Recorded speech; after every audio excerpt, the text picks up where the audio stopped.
When I stepped up to take the task of teaching literature in Ideal College for Advanced Studies in 2017, I was really overwhelmed because the department was empty. All the members were new and anonymous, but I had been given proper instructions by a respected advisor from the very outset onwards, and these made us to do things well. I gladly put aside a very important person as far as Ideal is concerned for the sake of significance, and would like to tell something about our first batch. When I worked here in the first academic year, our vice HOD was Mr. Fasil sir, who was a gentleman with impeccable discipline and academic excellence. What I really liked on him was his positive attitude and stoic nature. There was always a positive vibe and evincing strength around him. Later, Dr. Ahmad Musfar Falaki joined with his jerky walking. He seemed to be a well academician. He had his UG, PG, MPhil and PhD from various central universities. He was really an asset to the department. Those two dignitaries anyway left the department immediately after a year. Then I have Hannah and Sai Priti as best compeers, and these two names have been with me all these 3 years in every aspect. Those are not just names but experience to me. There was a loud silence between us and an inexplicable space entrenched amidst us. People have come and gone in frequent intervals, but we remain still. Of course, I must thank them for bearing me all the time. Then, in regular intervals, I have had colleagues like Miss Harita. She was so beautiful, like a romantic poem. And Miss Sumaya, as a Victorian, funny, innocent young lady. Then came Divya, who was so bold and felt like a companion of Toni Morrison or Zadie Smith with her powerful arguments and ideals.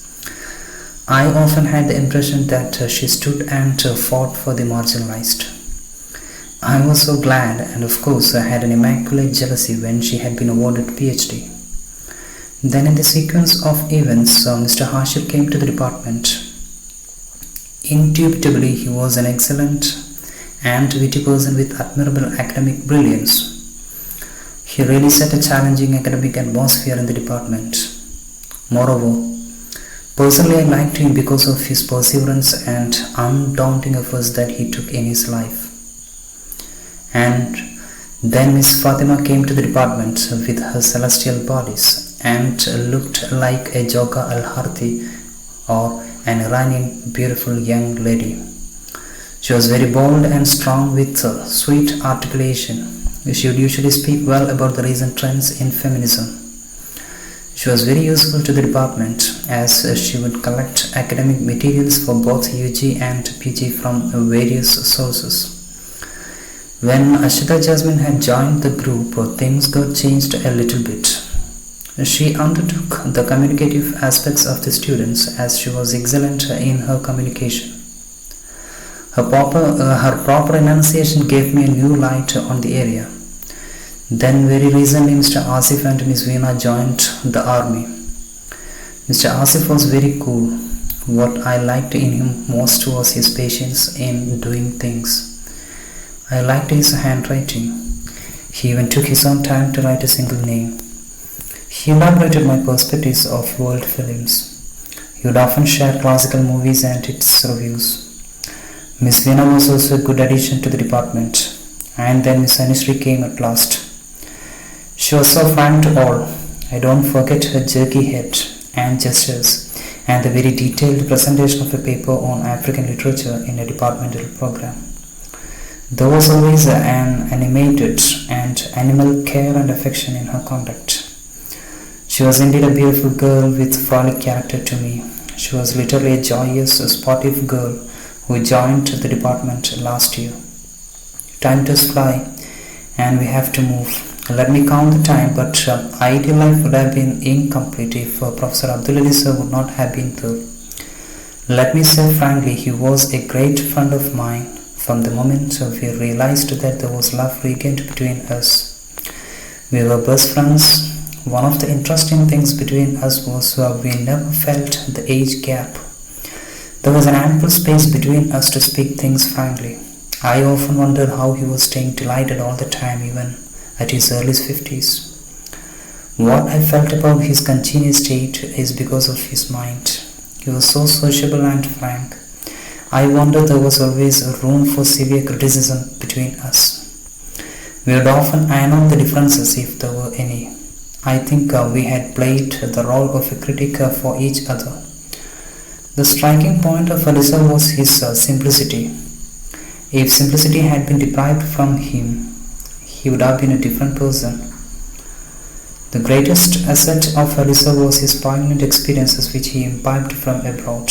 When we had explored the beauty of Ideal's locality, we discussed several things each other, like language, literature, culture, women, classes, colleagues, family, films, actors, post-truth, colonialism, postmodernism, modernism, Shakespeare, Bashir, and whatnot. It was indeed great moments that we had. We had our own lovely time, our own pleasant stay. I was happy that I got satisfactory seasons when a seasoned academician with me at least twice in a week to discuss things. We had our own agreeable evenings and disordered mornings. He was pretty cheerful in nature, though we were humorous often, yet we were so serious when it came to making things academically. We had overnight discussions on different programs in the department, and it really worked and felt cakewalk with the efforts of our department. Living Ideal is like renouncing a great deal of organic life. I will definitely miss the seriousness of Subramanian sir in the early morning, but to be frank, I had always a kind of privilege on him. I didn't want to punch when I went out, whereas somebody did forcefully. We didn't speak much, but I enjoyed the secret privilege.